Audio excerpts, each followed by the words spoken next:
caos e de desespero e absurdo que nós andávamos e que nós nos tornamos e o que nós estamos fazendo hoje no mundo, a igreja virou referência. Então, quando eu viajo, o que eu faço é compartilhar o que a gente vive, na verdade. Eu não sou uma estudiosa, tenho meu curso de teologia, claro, estudei, mas eu não sou essa pessoa que vou para o mundo ensinar uma teologia profunda. Eu vou compartilhar o que a gente tem vivido como igreja local, na Ilha de São Luís. E quando eu saio do Brasil, eu não estou representando uma rede ou uma denominação que é a Maranata, ou mesmo a rede, ou mesmo a rede de...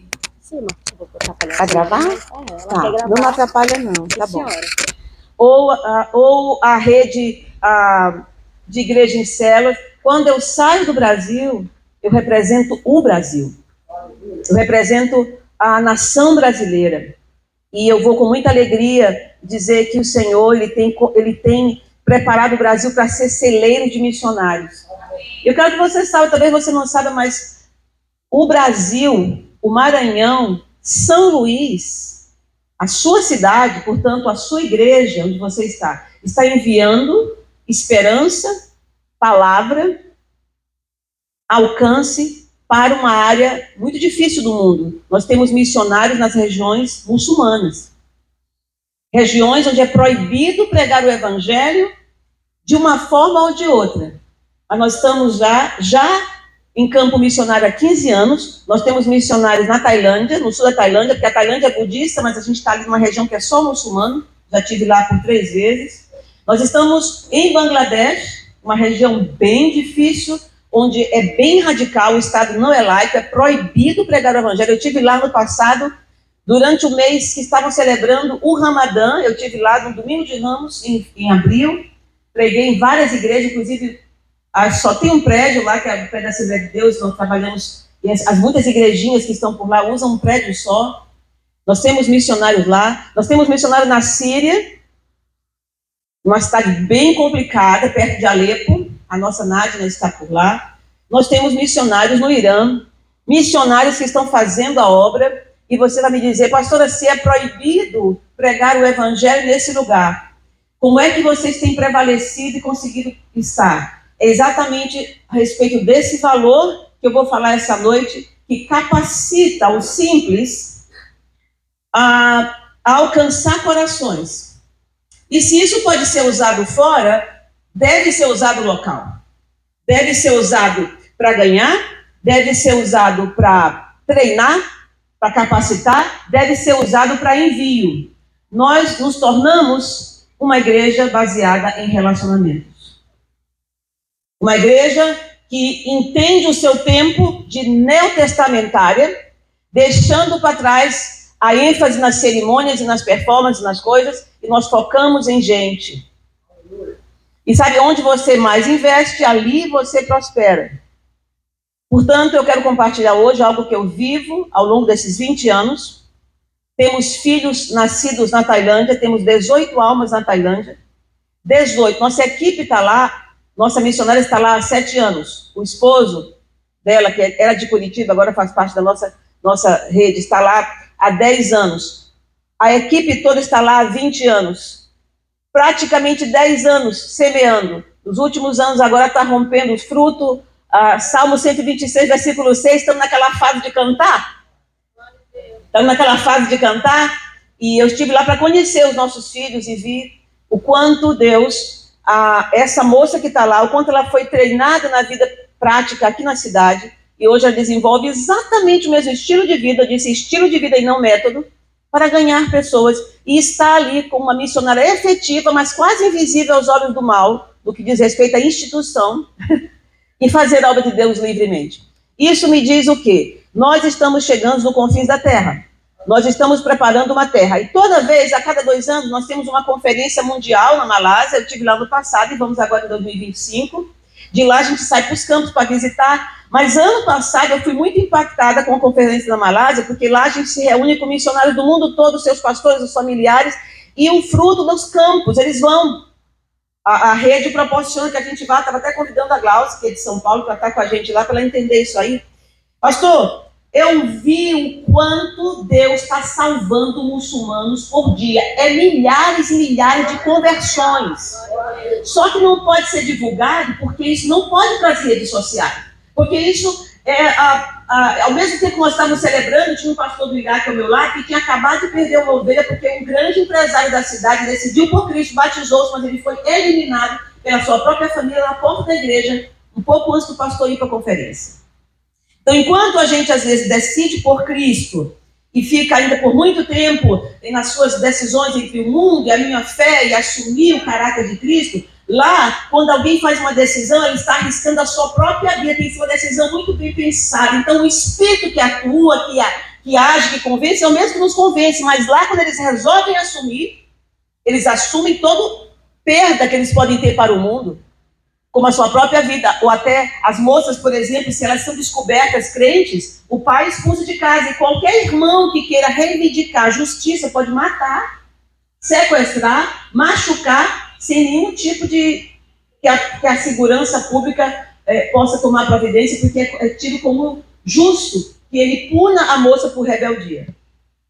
Mas quando elas fazem isso, quando elas tomam a decisão de Cristo, elas fazem com uma total convicção que só o Espírito pode dar e ninguém detém. Eu pude participar de um batismo de uma muçulmana, e esse batismo não pode ser filmado, mas eu estava ali, na intercessão, uma alegria, as minhas pernas tremiam de tanta emoção. Por quê, queridos, que eu fiquei emocionada? Porque o pastor, ao convidá-la a mergulhar nas águas, ele expôs todo o risco comum que ela estaria se colocando a partir daquela hora. E a pergunta dele: você está disposta a possivelmente ser sequestrada, morta, torturada, perder teus seus bens, perder o aconchego do pai, o aconchego da mãe, nunca casar, blá, blá, blá, blá, blá, blá, ou até ser fulminada depois que sai daqui? E ela disse sim, mergulhou na água. Não foi uma festa, foi um dia de choro, porque as pessoas entendem que a partir daquela hora a vida dela corre perigo, porém ela entendeu a visão do reino de Deus. Ela entendeu o que passou agora, da morte para a vida. Eu quero compartilhar com vocês o livro de Lucas, capítulo 10. Um texto bem conhecido,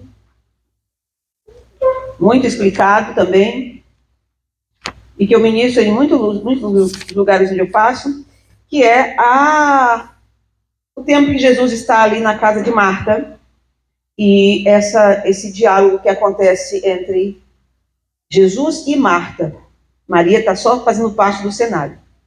E eu quero orar com você, pedindo ao Senhor que o Senhor renove a mente de cada um, e que os nossos valores, eu falo, valores, possam ser ajustados ao valor do reino de Deus. Porque o reino de Deus já está entre nós. Nós somos um povo privilegiado na terra, que vemos o rei assentado no trono. Ele reina sobre nós. O mundo está ainda aquém a respeito disso, mas a igreja já tem um rei reinando sobre ela. Pai querido, eu quero em nome de Jesus orar por cada coração, por cada vida, por cada visão, por cada caminho, por cada um que aqui se assenta, se congrega, ou está visitando, ou veio buscar a Tua palavra como sede, como alimento, como sustento para a sua vida espiritual, e tudo, Senhor, diz respeito a isso. Quero te pedir que todos os valores que estejam desajustados com o Teu reino possam tomar um lugar excelente, adequado, para que cada um possa edificar, segundo está escrito em 1 Coríntios, capítulo 3, versículo 10. Cada um edifique segundo a graça que lhe foi dada, não com palha ou com feno, mas com ouro. E eu abençoo esse momento, declaro, Senhor, a falência do mal e todo roubador de semente, em nome de Jesus. Amém. Vamos ler aqui esse texto conhecidíssimo. Seguindo eles a viagem, versículo 38, vou ler até o 42. Jesus entrou num povoado e certa mulher chamada Marta hospedou na sua casa. Então Marta era a dona da casa, certo? Marta tinha uma irmã chamada Maria, que assentada aos pés do Senhor, ouvia o seu ensino. Marta agitava-se de um lado para outro, ocupada em seus muitos serviços. Então se aproximou de Jesus e disse: o Senhor não se importa com o fato da minha irmã ter deixado que eu fique sozinha para servir? Diga-lhe que venha me ajudar. Mas o Senhor respondeu: Marta, Marta, você anda inquieta e se preocupa com muitas coisas. Entretanto, pouco é necessário, ou mesmo uma só coisa. Maria escolheu a boa parte e essa não será tirada. Eu tenho certeza que por causa de um louvor que está fazendo muito sucesso, uma canção, esse texto está sendo bem explorado. Mas eu não quero aqui, nesse momento, eu trabalho muito com o público feminino, de vez em quando eu sou chamada para trabalhar com mulheres. A gente usa isso aqui para classificar a pobre da Marta como uma ativista e a Maria como que escolheu a melhor parte e ficou ali quietinha, aos pés do Senhor, uma adoradora. Ali não diz que ela estava adorando, diz que ela estava ouvindo os ensinamentos dele. E eu não quero falar sobre ativismo nem sobre outra coisa. Eu quero falar sobre valores. Porque nós nos movimentamos a partir dos nossos valores. Aquilo que eu valorizo é nesta coisa que eu invisto o meu tempo, o meu dinheiro, a minha energia, e é exatamente ali que eu vou colher o melhor, sim ou não? Então nós precisamos perceber que aqui mostra valores que são revelados no nosso cotidiano. Nós não estamos aqui num culto onde eu ensaiei, onde eu impus, onde eu errei algumas notas, mas eu consegui acertar para que fosse um excelente momento de adoração, de todos ficassem confortáveis com a melodia harmoniosa, ou a minha voz adequada, ou uma palavra ajustada ao sermão. Nós estamos falando de uma vida cotidiana, uma visita na casa de uma família, e Jesus está lá. Porém, cada pequenino passo, ou cada simples liberação de palavra que sai da boca de Jesus, ou cada movimento que ele faz, deve ser muito bem analisado e estudado pela igreja dele, porque nós temos uma proposta: segui-lo. Igreja não tem que inventar nada. Nós somos bem criativos, sim ou não? Eita, povo criativo é crente. Deus, quando eu vou no casamento, eu fico impressionado, o povo inventa coisa. Seguir Jesus é exatamente observar o seu movimento, andar por onde ele anda, seguir a sua direção. Se ele vira à direita, eu vou para a direita, ele vai para a esquerda, eu vou para a esquerda. Se ele dá uma paradinha, eu dou uma paradinha. Eu entreguei o meu caminho para ele, eu desisti do meu caminho independente e agora eu sigo alguém que está me levando ao Pai. Portanto, a igreja não tem nada que Cristo não tenha entregado. Se Cristo entregou, é direito meu. Se Cristo não falou, é invenção de crente criativo. Precisa observar os passos de Jesus no Novo Testamento. Como ele se comportava ao corrigir certas posturas com os discípulos, com o que ele valorizava. É muito importante eu ter um foco naquele a quem eu estou seguindo. Não perca de vista aquele que você está seguindo. É ele que nós estamos seguindo. Então, nesse momento, existe uma cena de um evangelho cotidiano, simples, que parece quase irrelevante. Mas aqui eu posso tirar 3 tipos de valores. Primeiro, o valor de Marta. Veja bem, quando Jesus vem, a Bíblia diz que ele vem restaurando todas as coisas, amém? E muito antes dele ir para o Calvário, a sua palavra liberada, a postura com que ele trata as pessoas, a maneira como ele se dirige às autoridades, como ele trata o pecador, como ele lidera os religiosos, tudo vai mostrando que havia muita confusão a respeito de Deus na sua época. Ele vem quebrando paradigmas e paradigmas, ele quebra com a religiosidade, ele expõe pseudo-fé, ele faz uma revolução na sua simplicidade ao caminhar com aqueles 12 homens. E, antes de Jesus chegar, aquela movimentação ali vivia uns adendos à lei mosaica, que era absurdo. Moisés deixou aproximadamente 260 e poucas leis, mas com o passar dos anos foram acrescentando, chegando a quase 700 leis que regiam aquele povo. E foram acrescentados porque o povo perdia o temor, então era colocado quase que uma força. Tipo assim, vamos dar um exemplo. É proibido chegar atrasado. Aí o povo continuava. Então quem chegar atrasado agora vai ter que pagar uma multa. Eles apertavam para ver se o povo voltava para o rumo. Então foi acrescentando. Só que grande maioria dessas leis acumuladas eram a respeito das mulheres. Porque as leis eram elaboradas pelos homens. Então as mulheres, coitadas, não tinham vez, não tinham voz, nem espaço para fazer o que está acontecendo agora. Mulheres, tem homens e mulheres. Inclusive lá em Bangladesh, quando eu estive ministrando, eu fui ministrar no curso, 60 homens me vendo. Eu falei, cadê as mulheres? Tem algumas fazendo lanche, depois os maridos comunicam para ver como a cultura é forte, mesmo no evangelho, a cultura local e do muçulmano, né? As mulheres não vieram assistir, os maridos que fossem decentes, que amassem as suas mulheres e levar para elas em casa aquilo que eles ouviram da pregadora. Porque elas estavam cuidando. Outra coisa, eles saíram do emprego para o curso e elas não podem andar sozinhas na rua. A mulher não anda sozinha na rua. É desconsiderada, é desprezada a mulher sozinha na rua. Bom, vamos voltar para nosso tempo. O tempo de Jesus. Havia essas leis a respeito. Uma delas era, mulher não entra para ouvir quando a palavra é exposta. Não era assim? Elas ficavam lá fora, os homens sentados. Presta atenção. Mas hoje, a palavra viva, o verbo que se fez carne, está na minha sala. Aleluia.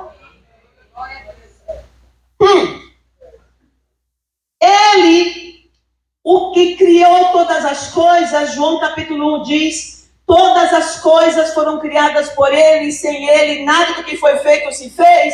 Ele está sentado na minha sala de estar.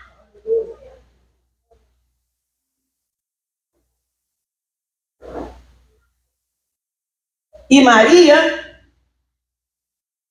entendeu mudar da chave para um novo tempo. O Senhor fazia-se acessível para todos, incluindo as mulheres. Ele começou a revelar que o reino de Deus chegou e ele era para todos. Depois a gente foi entender isso lá quando alcança os gentios. Hoje de manhã eu falei sobre Atos capítulo 10, explicando a ida de Pedro à casa de Cornélio, que foi para ele um choque cultural e religioso. Mas ele entendeu. Mas ainda não chegava esse tempo da revelação. Jesus estava começando a caminhada pela graça. Uma graça mais revelada, mais forte, mais palpável. Que a graça sempre esteve presente, mas ela entrou com graça e sabedoria na pessoa bendita dele. E daí, ele deixou ser tocado pela mulher do fluxo de sangue. Ele foi até a mulher samaritana. Você pensa que a fama dele não se expandiu através das mulheres? Esse é um mestre acessível. Chegou o tempo, só que quando vem uma grande movimentação, ainda que seja estrondosa, muita gente ainda prefere viver o velho, porque o novo é assustador. Ainda que o próprio Deus está fazendo algo novo, mas é inseguro. Eu vou ficar aqui na minha segurança de outrora, é arriscado, vai que é um movimento qualquer, tem pessoas sendo curadas, tem até morto ressuscitando, inclusive na casa delas acontece um milagre com Lázaro, tem coisas novas acontecendo, mas eu prefiro me posicionar na minha resistência aqui, porque eu estou ainda, não estou segura do que é. Então eu vou continuar, em lugar de mulher na cozinha. Eles não eram pobres, eles podiam dar ordem aos seus empregados para fazer, mas o valor de Marta ainda está baseado no fazer. Eu não estou chamando ela de ativista, estou falando do valor que ela dá para as coisas, porque ela queria servir ao Senhor, e não tem nada de errado nisso. Mas havia algo novo naquele tempo para as mulheres. E aí, ela vai servi-lo. E ela vai servir da maneira que ela mais sabe. Ela vai para a cozinha, toda aquela comitiva precisava comer. E ela está ali. Só que ela está tão convicta que ela está certa, que a ousadia de Maria irrita ela. Sabe quando você não entra e não quer que o outro entre também? Por quê? Eu não tenho essa revelação. Que história é essa? E ela estava tão convicta que ela vai até Jesus pedir que ele a repreenda por ela não estar ajudando ela. E o Senhor, com certeza, já tinha observado aquele entra e sai. Ele já estava ensinando, as revelações já estavam ali, ó, o manto já estava alto, Maria já estava cheia e Marta para cima e para baixo. Não dá essa sensação, nós que somos líderes, né, pastor, líder de célula, quando a célula está pegando fogo, aquela coisa gostosa, e o irmão dá uma saidinha do banheiro naquela hora. Ou levanta para tomar água naquela hora. Ou de repente o celular toca e ele atende naquela hora. É difícil. A gente, nossa, essa hora não era para sair. Então a irritação de Marta, a inquietação, melhor dizendo, de Marta, chama a atenção de Jesus, mas ele está ali calado. Mas quando ela o aborda para que ele reclame com Maria, ele manifesta o valor dele.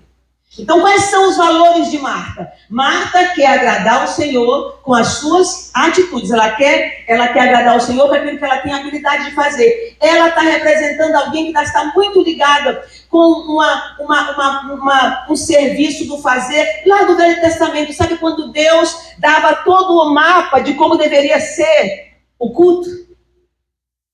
Detalhadamente, cortinas, incensos, ouro, tudo com muito detalhe, sim ou não? Para que houvesse a celebração, tinha que estar muito esforço. A roupa do sacerdote era muito bem tecida, com pedras de cores diversificadas, tudo tinha uma simbologia. Mas tudo que era símbolo agora está na minha sala. Não é mais a sombra, é Ele. Mas ela quer agradar com a sua habilidade. Ela está ofertando com a sua habilidade. Há um perigo nisso quando os valores de Jesus se manifestam. Muitas vezes, por muitas vezes, quis agradar a Deus com as minhas habilidades. É um risco. Porque Deus nos chamou para seguir alguém que é o grande eu sou. E não o grande eu faço. Nele é feito tudo, mas a beleza dele está em quem ele é. E nós somos chamados para andar à sua imagem e semelhança. Nada agrada mais a Deus do que ver a face dele refletida nos seus filhos. Isso não se dá com ausência de prestação de serviço. Isso se dá na presença dele.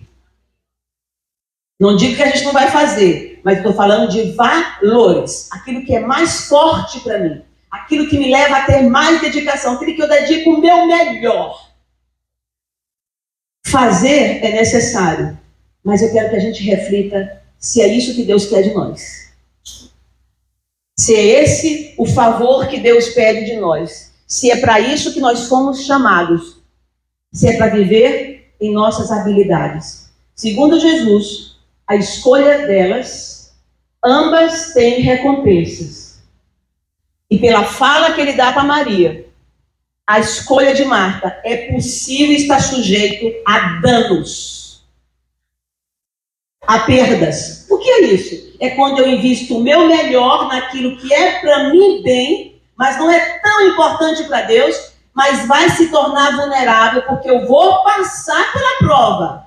E muitas vezes não é tão apreciado assim como eu achei. Porque quem prova o valor é Deus e não eu. Vocês entenderam?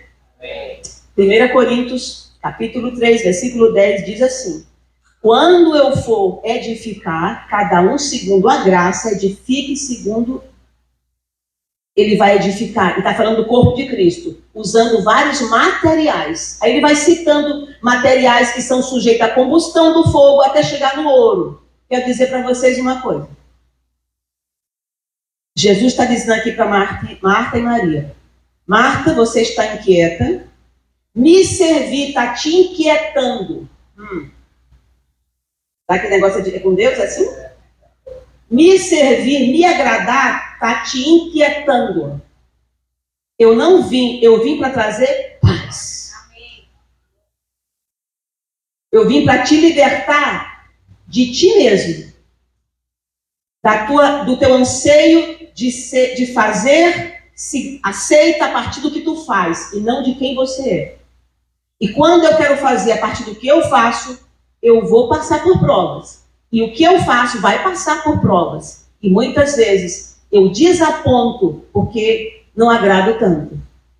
Diga-se de passagem, Nem todo mundo gosta das mesmas coisas. E muitas habilidades que é tão importante para uns, para outros já não são tão importantes. Estou falando de homem para homem. Quando é que a gente faz e perde? Porque todo servo, quando faz, ele quer a recompensa. Eu lembro a minha sogra, eu fiquei viúva há 5 anos atrás, mas eu fui casada durante 28 anos com uma família, meu marido é de família italiana. E eles valorizam demais, pastor, comida. E eu estava em Roma, mais ou menos 15 dias atrás, e eu vi o quanto isso é forte na cultura italiana.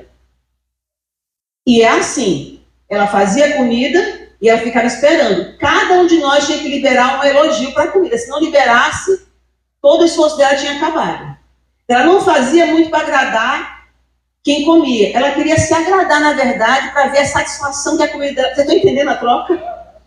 Então, eu já sabia que eu queria agradar minha sogra, fazia tudo para agradá-la, porque o marido dela merecia que eu fosse bacana com ela. Ela não era muito bacana, mas eu agradava. Era muito católica, muito religiosa e me provocava muito, mas a gente lidava. Então eu elogiava a comida dela, mas meu marido, ele provocava a mãe. Tem aquele filho que mexe com a mãe?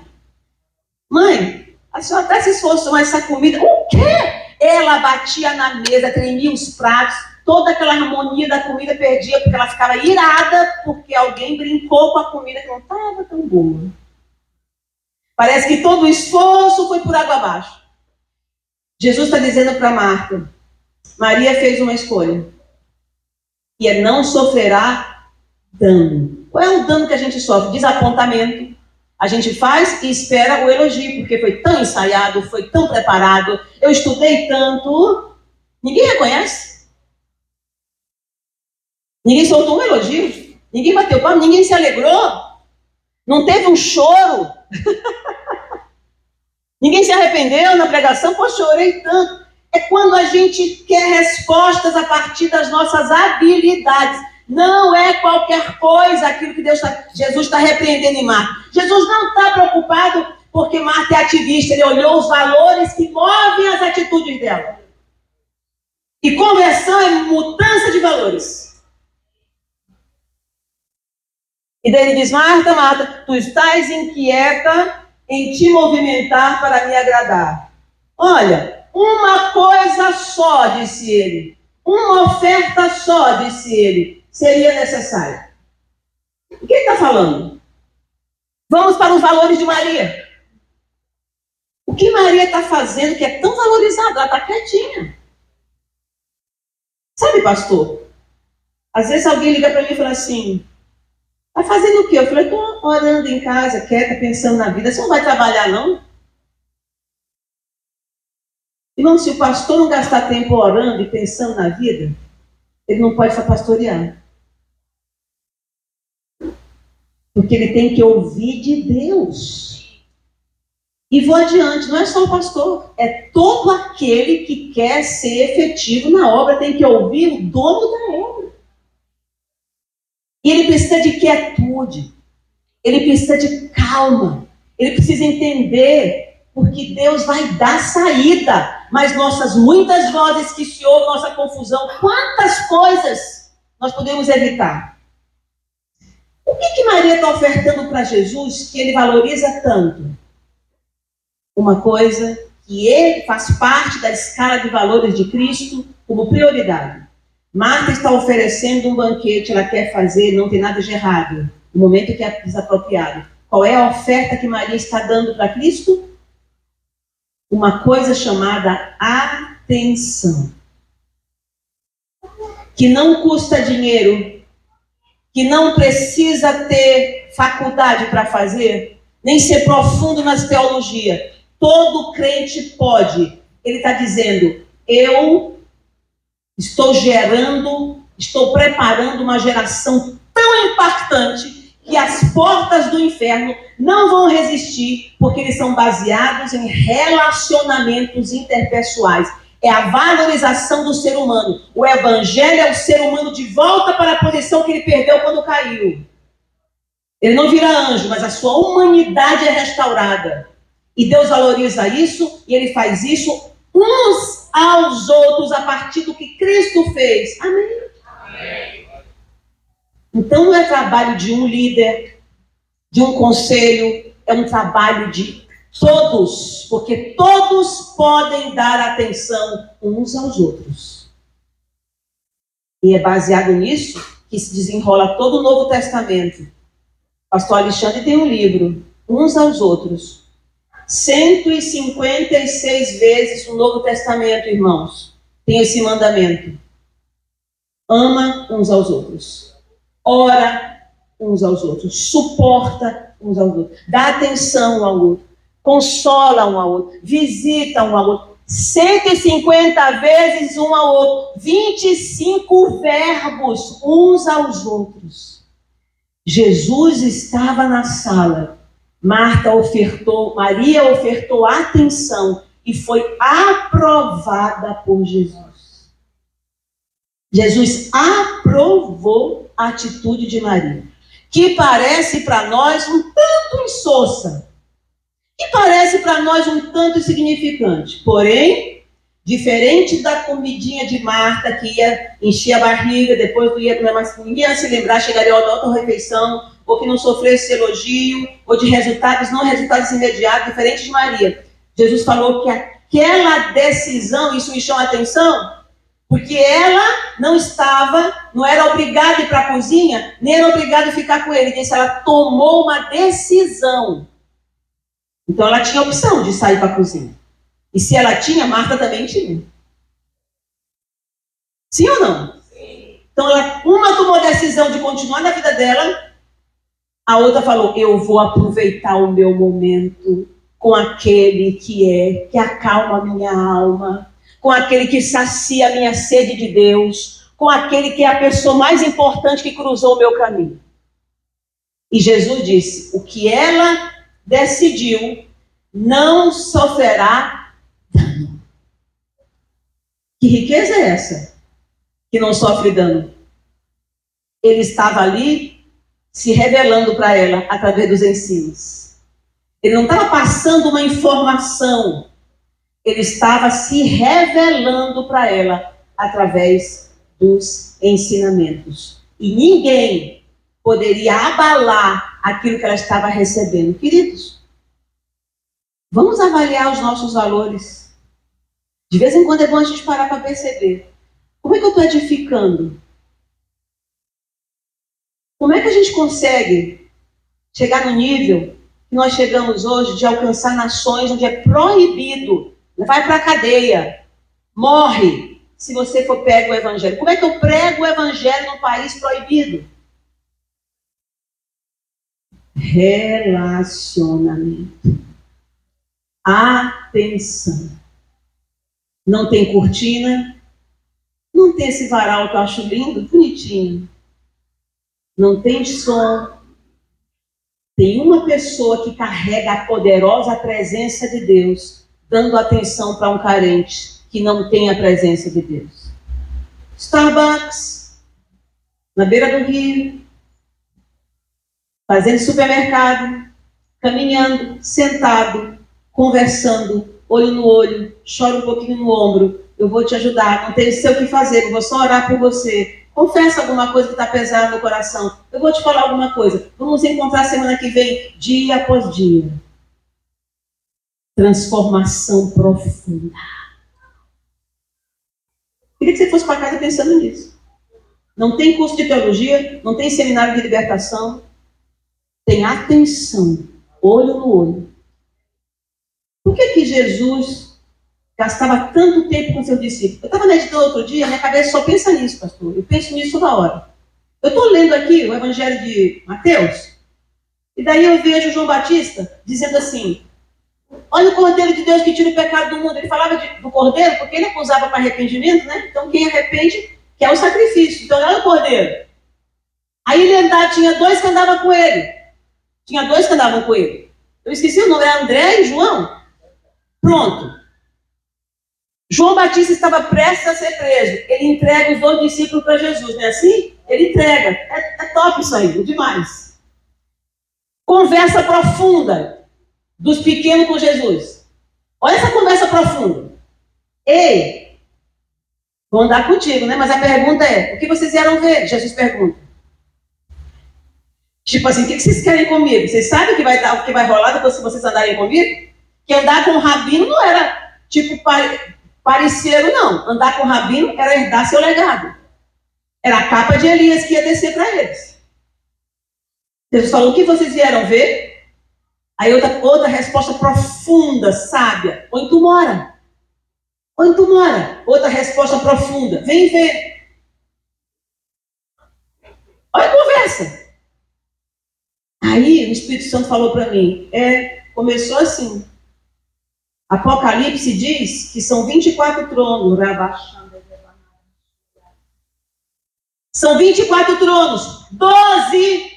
Tem aqueles caras ali que começaram a conversa, aquela conversinha fiada com Jesus. São 12 tronos para que eles julguem a terra.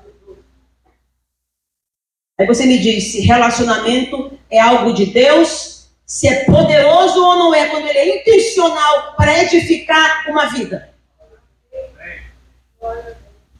E não custa dinheiro. Custa mudança de valor.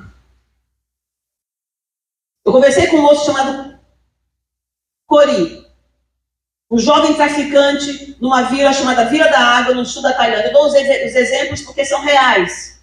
Eu só não carrego foto deles porque não pode lançar na internet. Ele não sabia quem era Jesus, porque tem muçulmano que sabe quem é Jesus, só não aceita como Salvador. Mas tem gente que nunca ouviu falar. Coli, o nome dele, Coli. Coli nunca tinha ouvido falar de Jesus. E eu tive uma conversa com ele lá na Tailândia no passado. Ele andava com a equipe, mas não era crente ainda, mas andava com a equipe. E a equipe estava com ele, ia buscar ele em casa, cortava o cabelo dele, ajudava as moças, cortava a unha dele, cuidavam dele. E ele andava com a equipe, sendo ele muçulmano, muito meia boca, traficando droga, porque é o que os meninos fazem naquela região pobre da Tailândia. Um dia, ele foi pego pela polícia e foi preso. Ele falou: agora nem quem me usa como avião, nem ninguém, os muçulmanos, ninguém vai me ver. E aqueles crentes tão bacanas vão se decepcionar comigo. Irmãos, foi nesse momento que a equipe entrou com mais vontade com ele. Foi naquela hora que a equipe deu mais sustento de atenção. Visitava todo dia, levava marmita para ele, levava roupa, cortava o cabelo dele, cuidava dele. Ele ficou constrangido com tanto amor e atenção que chamou o líder, confessou o pecado, falou: eu estou enganando vocês faz tempo, mas agora eu quero entregar minha vida para Jesus. Eu quero ser igual a vocês. Eu nunca vi tanta gente ser tão amorosa, tão paciente, tão graciosa. Graciosa é a palavra minha, mas é isso que ele quis dizer. Que eu quero Cristo.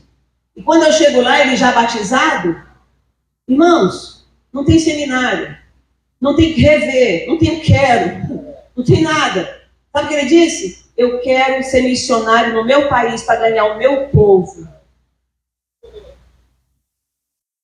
E eu falei: você sabe como vai fazer? Ele: claro que eu sei, do jeito que eu fui ganho, eu quero me relacionar com eles, ser amigo deles, e aos poucos ir revelando o poder desse Deus através da minha vida. A gente às vezes espera uma oportunidade para servir a Deus. Oh Deus, estou eu aqui, esta humilde serva, eu não sirvo para nada nesta terra, é mesmo. Mas ninguém me oportuniza, eu já estou orando, o pastor não me bota para dar uma palavra, uma edificação. Querida, a sua rua está cheia de pessoas esperando pela tua manifestação e nem precisa de microfone. Abre a tua boca e entra na casa da Dona Maria, entra na casa da Dona Joana. Não sei falar nadinha, vai, leva um buquezinho de cheiro verde, um bolo de tapioca, qualquer coisa. E ganha a atenção, ganha a amizade, vai fazer a obra enquanto é tempo, se relacionando. Atenção é coisa séria. E é assim que nós quebramos sofismas de religiosidade. Jesus estava quebrando um sofisma violento naquela família. Imagina se ele entrar numa casa só para dar trabalho. Ele entrou para edificar um alicerce diferenciado naquela família. Valores de Marta, preocupada em agradar fazendo. Valores de Maria, preocupada em dar atenção para crescer segundo a imagem dele. Valores de Cristo. Marta, Marta, sai dessa. Eu estou avaliando cada postura de quem se movimenta na minha frente. E vou dizer, tem escolhas que valem a pena, outras que vão sofrer dano. Por isso é que eu falo em 1 Coríntios capítulo 3, vou falar de novo, para a gente perceber como nós estamos edificando o corpo de Cristo. Eu não estou falando só do pastor, da liderança. Nós que somos chamados para sermos edificadores da obra de Deus. Porque todos nós somos chamados para edificar. Acrescentar. E para eu acrescentar, quando eu acrescento, quem recebe o seu acréscimo tem que fazer a sua avaliação. Eu recebo um valor de Deus e eu vou pesar com os meus valores, não é assim? Eu penso assim, Deus pensa assado, porque foi assim que foi exposta a palavra. O que é a conversão? Eu abro mão dos meus valores e tomo posse do valor de Deus, e agora eu vou movimentar nos valores que Deus aprova. E porque Deus valoriza, eu valorizo, porque eu estou seguindo alguém que me ensinou a fazer isso. É uma escolha. Eu vou jejuar para isso. Olha, é uma escolha. Ainda estou orando para fazer. Não, é uma escolha. Tem coisa que Deus faz, tem coisa que é nossa escolha. E é simples. E é descomplicado. Por que nós, crentes, complicamos tanto? E o meu mentor bem fala assim, uma pergunta triste, que quando eu ouvi, eu chorei muito, e hoje eu repito, porque já alcancei um pouco mais de equilíbrio emocional. Ele fala assim, por que a igreja de Cristo se tornou tão diferente dele?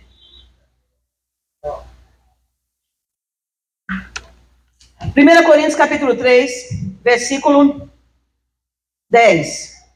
1 Coríntios 3, 10. Segundo a graça de Deus que me foi dada, lancei o fundamento como sábio construtor, apóstolo Paulo, e outro edifica sobre ele. Ele está dizendo, o meu trabalho vai haver continuidade. Eu faço o trabalho de base e depois de mim vem outros que vão edificar, tá? Porém, disse ele, no entanto, cada um veja como edifica. Porque ele bota uma base, certo? E a base dele, ele se responsabiliza. Aí ele está dizendo, cuidado com quem vai vir depois. Porque ninguém pode lançar outro fundamento, além do que foi posto, que é Cristo Jesus. Então nós estamos fazendo o quê? Quem edifica, constrói, não é isso? Eu estou edificando. Então, olha o que ele vai dizer aqui.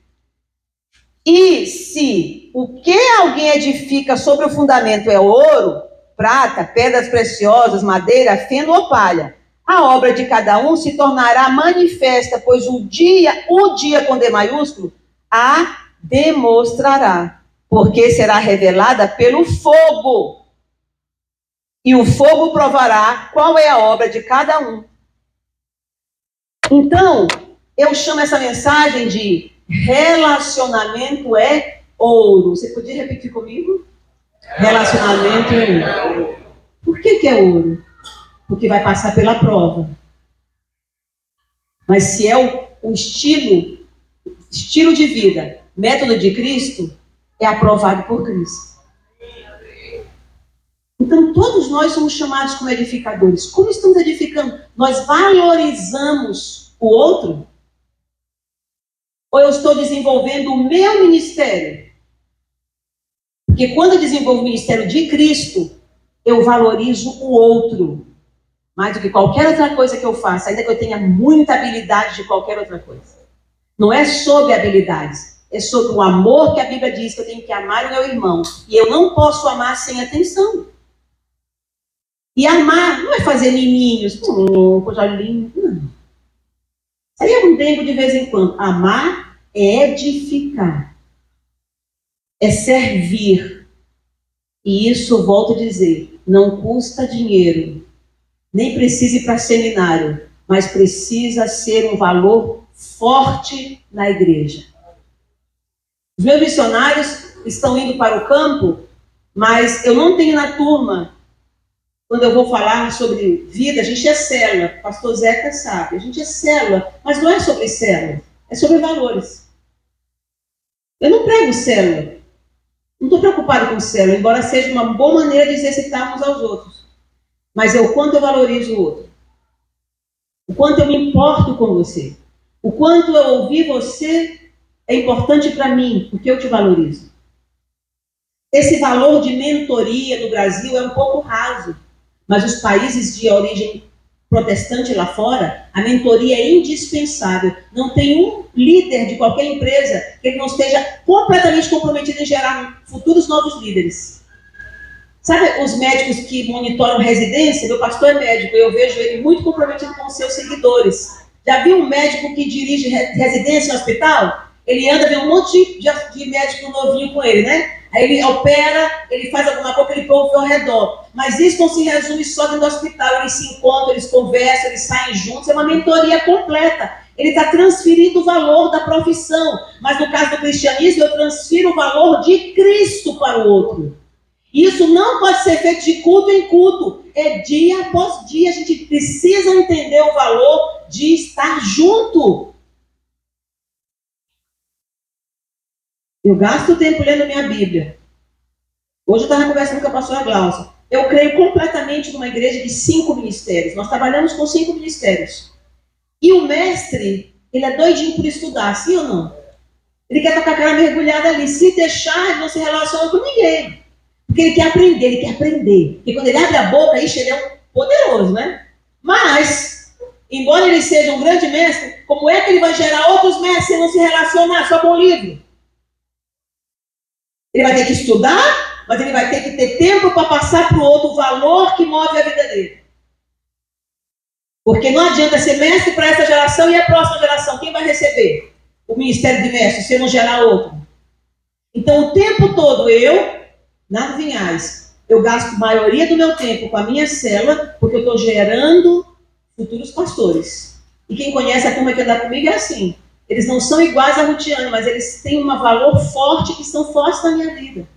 E eu não separo assim, turma de quem vai para missões para cá, a turma que vai ficando bem boa de São Luís aqui não, é misturado. Do nada surge um.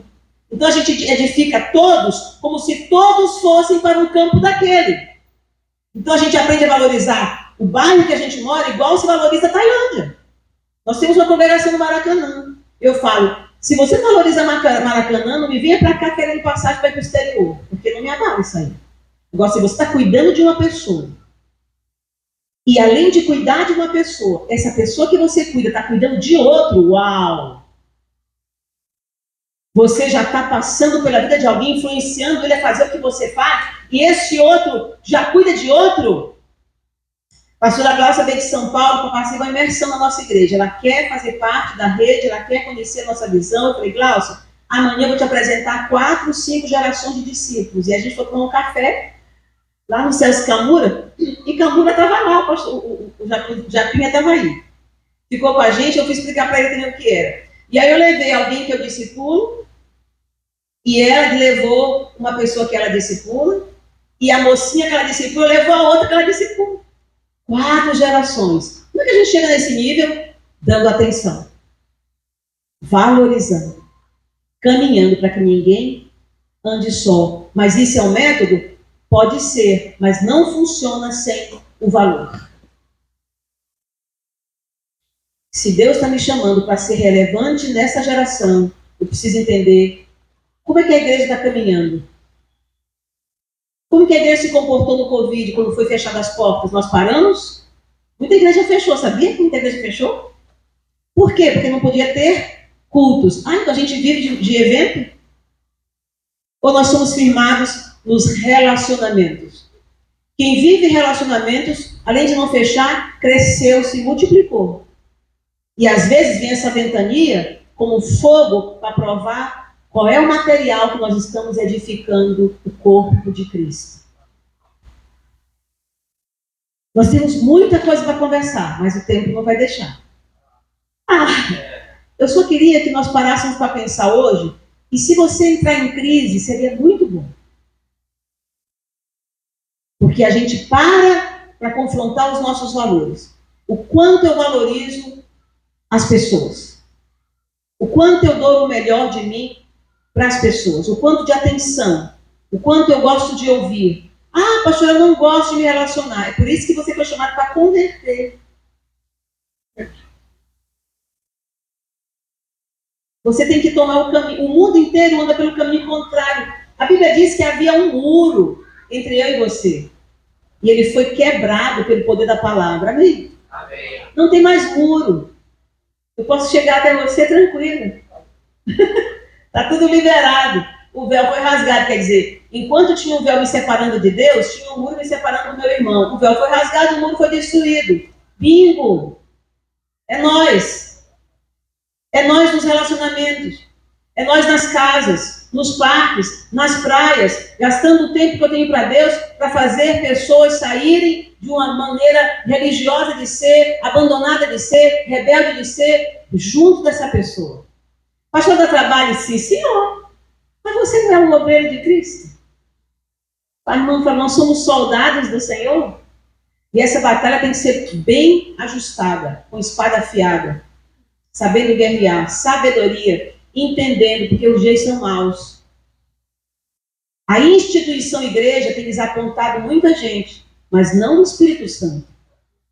Ele continua fiel, ensinando os filhos de Deus a serem como Cristo. É isso que o Espírito Santo faz. O Espírito Santo não está preocupado com a decoração da sua igreja.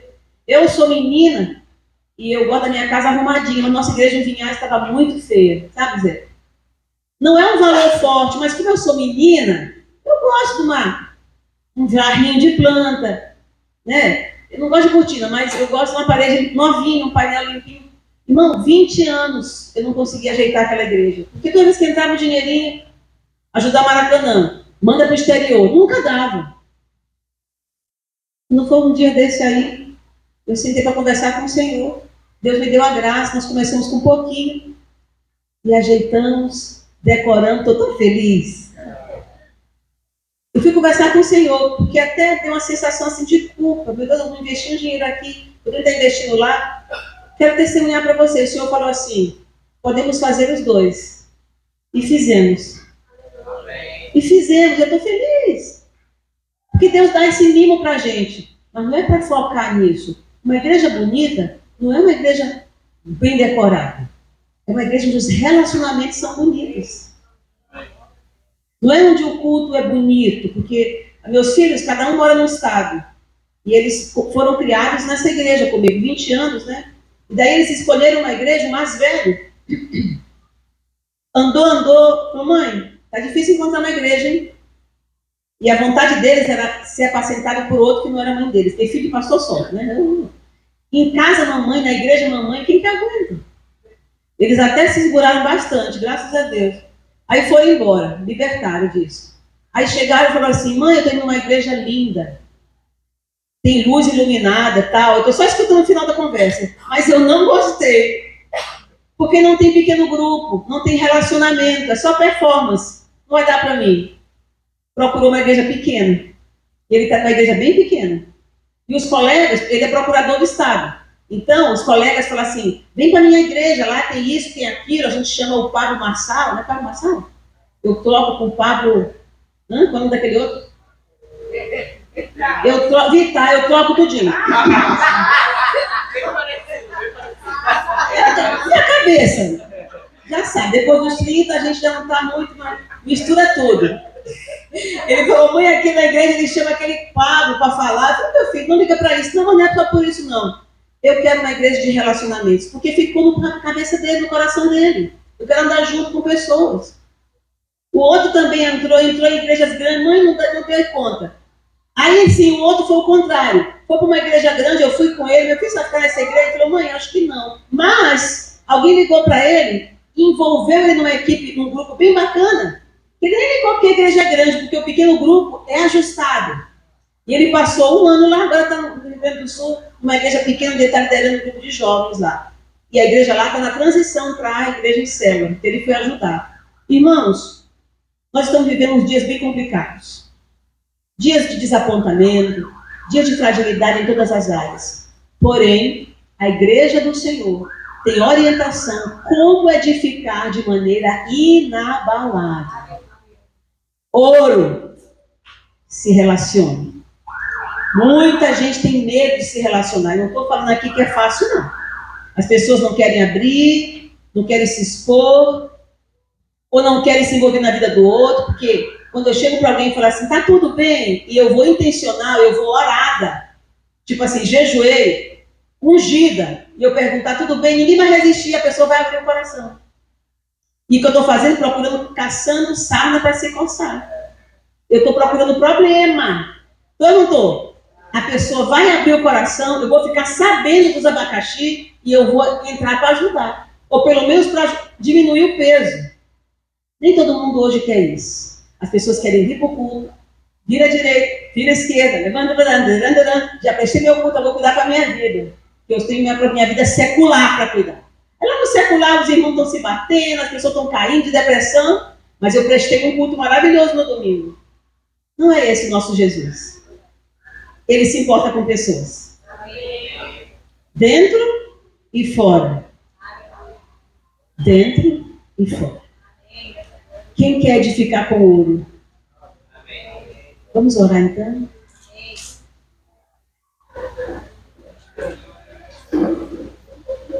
Valorize a tua célula.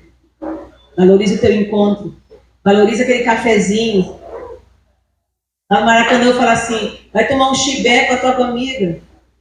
Conhece chibé, irmã? Não é só eu. Oh, irmã, obrigada. Me ajuda isso também. O chibé, chibé é farinha com aquela água com açúcar, né? Lá em São Paulo eles conhecem chibé?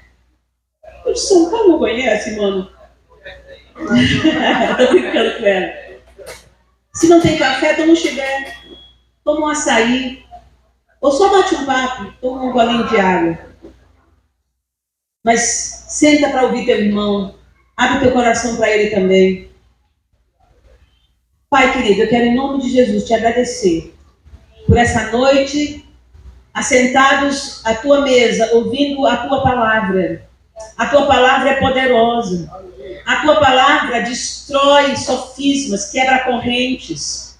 A tua palavra traz à existência o que não existe. A tua palavra sustenta a tua igreja.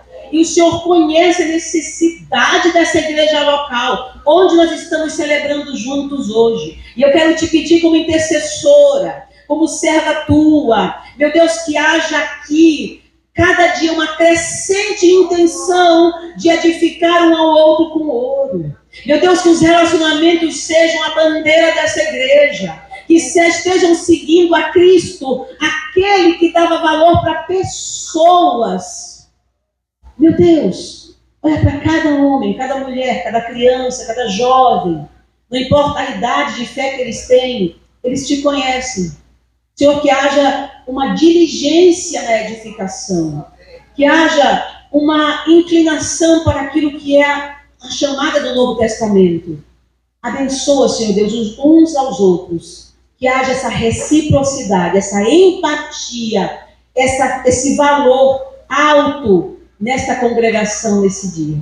Quero te apresentar a vida do pastor, a sua família inteira. Oh, meu Deus, que o Senhor continue sendo o centro dessa casa e que eles cumpram o propósito pelo qual foram chamados, porque eu sei que tem objetivo e endereço de pessoas, de visão. Tu tens o objetivo de cada um que está aqui. E eu oro, Senhor, para que sejam bem-sucedidos no chamado que o Senhor propôs. Assim, oramos e te